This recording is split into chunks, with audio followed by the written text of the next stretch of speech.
Hey everyone! Today I'm sharing what it was actually like going to the hospital to deliver my twins, plus everything I'm so glad we did ahead of time.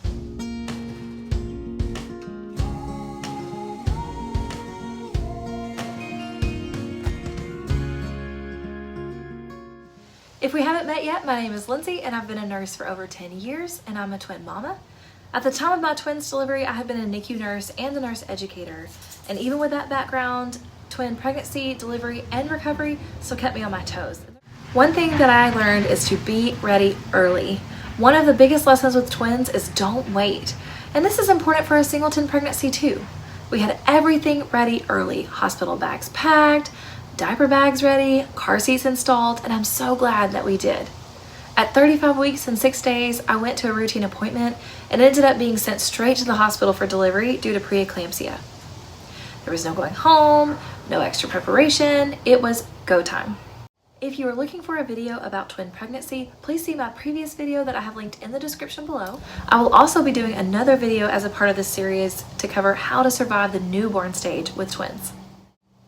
I also want to mention that these are tips that I learned on my own personal experience with delivering twins, and I want you to take what works best for you, leave out the rest, and maybe this will help. For you, you're gonna wanna bring your own change of clothes.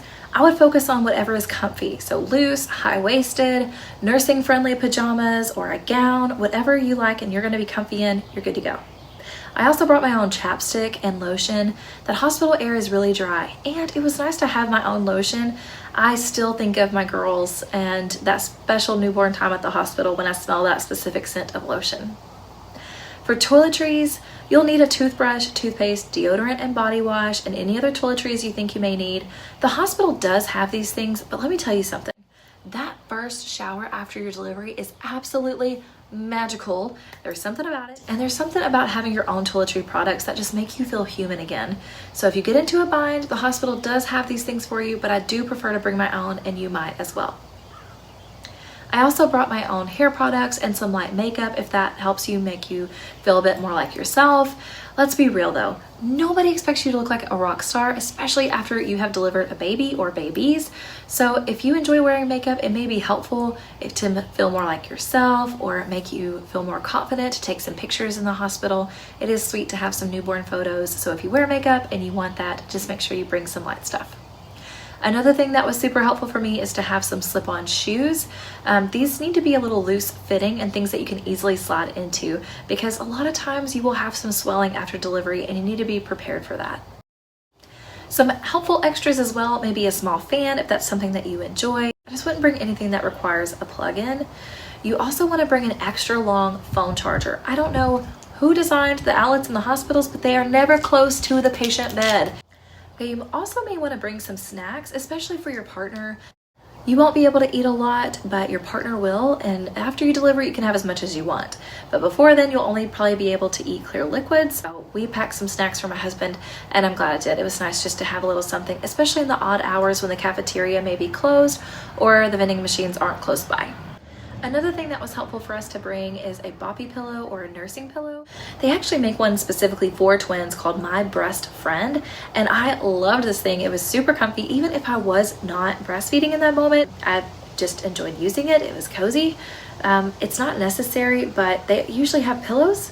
Sometimes they don't. So I would just bring your own boppy pillow or a twin feeding pillow if you feel like that's going to be helpful for you. And if you want an extra level of comfort, you can bring your own pillow and blanket. This isn't necessary, but it is something you may want in case you're extra cold-natured or you just want your own things for comfort. Another thing that may be helpful for you to bring is an eye mask. If you're especially sensitive to light, or some light earplugs. You want to still hear things that are going on in your room, especially if you got your babies in your room with you, but it can be really loud by the nurse's station, and even as a nurse, this is something that we try to keep into consideration, but it can be hard. So if you're extra sensitive to that and you need some sleep, you may want to let them know that you're using earplugs and you can have at it for an extra comfort. For your babies, you want to bring your going home outfits. Bring 2 sizes just in case. While your babies are in the hospital, they'll have their own things, so you won't have to bring anything for that. Optional is pacifiers. They usually don't provide these unless you personally bring one, and that can be helpful for all sorts of reasons. Okay, hear me out on this one. As a labor and delivery nurse, to you, please, please, please do not hang your door hanger put a date on your door hanger or put a time on your door hanger until after your delivery. Please just trust me on this one. It's a thing. Ask any labor and delivery nurse. They will tell you it's a thing. So please trust me on this one. Nurse's honor, don't hang that door hanger yet, but it will be really cute. Now let's talk about what not to pack for your babies. You can bring bottles, wipes, diapers, but honestly, the hospital has all of those things and they usually send you home in abundance. Also, mamas, don't bring pads. The hospital sends you home with so many pads. Honestly, I think I may still have some that I was sent home with from delivery. So you don't need your own pads unless you just have a specific brand that you like. But definitely check ahead, see what your hospital has for you, and it may save you so much space. All right, C-section reality. Y'all, I was scared to death to have a C-section and I didn't want one, but it wasn't so bad after it happened. I'm glad that it did. Helped me and my babies. We're good to go.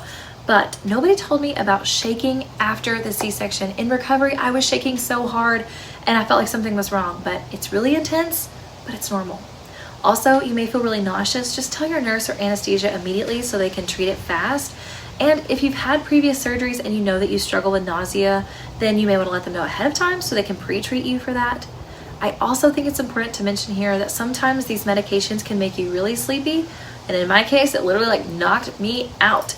So let them know if you prefer not to be drowsy, or maybe if you do prefer to be drowsy, just let them know so they can give you the right thing. And I cannot emphasize this enough, okay? Stay on top of your pain meds. For those first 2 to 3 days, don't wait until you're hurting. It is really hard to catch up with pain once you let it get bad. So keep up with your pain medication schedule, and those first few days are a blur. So I would recommend using your phone with a timer. And in the hospital, don't be afraid to ask for pain medication earlier than you think you may need it, because it can take the nurses a bit of time to retrieve that medication, especially if they have other patients. Another thing is rest. Rest, rest, rest. It's not optional. And even if you feel okay at first, your body just went through major surgery if you're having a C-section, and it just went through a marathon if you had a vaginal delivery. So rest. Rest when you can, accept help when you can. A few recovery essentials are witch hazel pad and cooling pads. Most hospitals provide those, but you may just want to check with them before you go to see if that's something you need to pack. Also, if you have a C-section, the dermaplast after the scar healed was super helpful for me, and when it got to the stage that it got itchy, that dermaplast was amazing and it helped me so much. So I would just get out of the shower, pat dry, put the dermaplast on, pat dry, and then, or let it air dry, and then I would put my clothes on top of it. Another thing that was super helpful for me is to have a nursing bra. You may want to bring your own if you're breastfeeding, and then compression shorts or that belly band. So it actually helps kind of keep everything feeling like it's together after you deliver. And after I had my C-section, immediately in recovery, I asked for an abdominal binder. Y'all, that was a lifesaver. That was a tip that another nurse had given me, and I give it to every single mama that I delivered after that, and I want to pass it on to you too. Warning, we're getting really real about nipple care, okay? If you're breastfeeding, I don't know why I just expected it to be like this glorious, beautiful, incredible time in my life, and it was, but also it was so painful, and I was not prepared for that. So I'm gonna tell you something that saved my life was these hydrogel pads that I should have bought stock in, and I loved them. They helped heal and they bring so much relief, instant relief. So go invest in some hydrogels, they're amazing. Another part of your care are both physically and mentally. I want you to be okay saying no to visitors, especially if you need time to rest and recover. Personally, we didn't tell anybody except for a select few people that we were even in the hospital ready to have the babies, because I didn't want to feel overwhelmed with a constant text of how's it going, how far along are you, how dilated are you, are babies here yet, how are you feeling, how are you doing. For me, it was going to be stressful, and I knew that ahead of time, so I didn't let people know unless I knew that they were coming right away. I want to empower you. Don't feel like you have to have visitors right away. And if you want people there and to visit and that's your thing, by all means, do it. For us, it just was not the case. And also just kind of tell your family ahead of time or your friends ahead of time that we may not tell you right away, and I don't want you to be offended. I just want you to know this is a special time for us. That is a sacred time, y'all. It's a very special time, and you don't get that time back. So I want you to feel empowered. Say no when you need to, and enjoy that precious time together, because it truly is special. Next, let's talk about hydration and nutrition. I really want you to focus on hydration because it matters more than you think for your recovery and your milk supply if you're breastfeeding. I kept drinks like Body Armor nearby and focused on easy foods. At home, frozen meals, we had those prepped ahead of time and just had them ready to go. So all my husband had to do, or I had to do, was take them out of the freezer and put them in the oven. It was fantastic.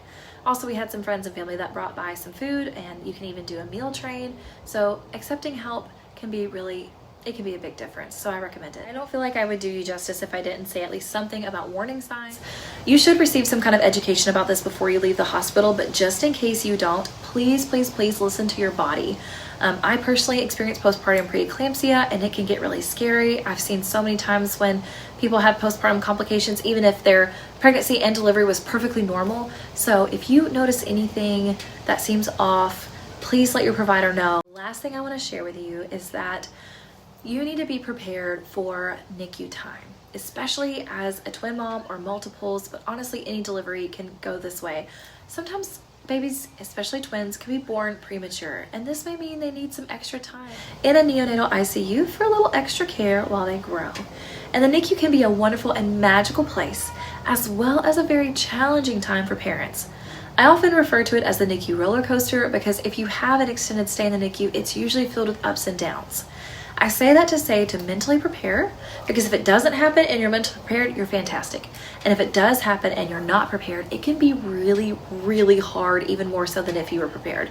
So just remember to have grace for yourself, be an advocate for your baby or babies.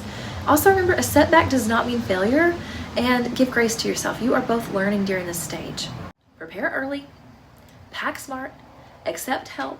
Twin deliveries can change quickly, but being ready makes all the difference. It does not have to be perfect. Just be prepared and be willing to go with the flow. Take it one moment at a time and be patient with yourself and your babies and your partner. You are all learning a new beautiful adventure together, and you're all probably exhausted. So have grace for one another and enjoy each moment, because I promise it flies by, and even though it's hard, it is just somehow magical.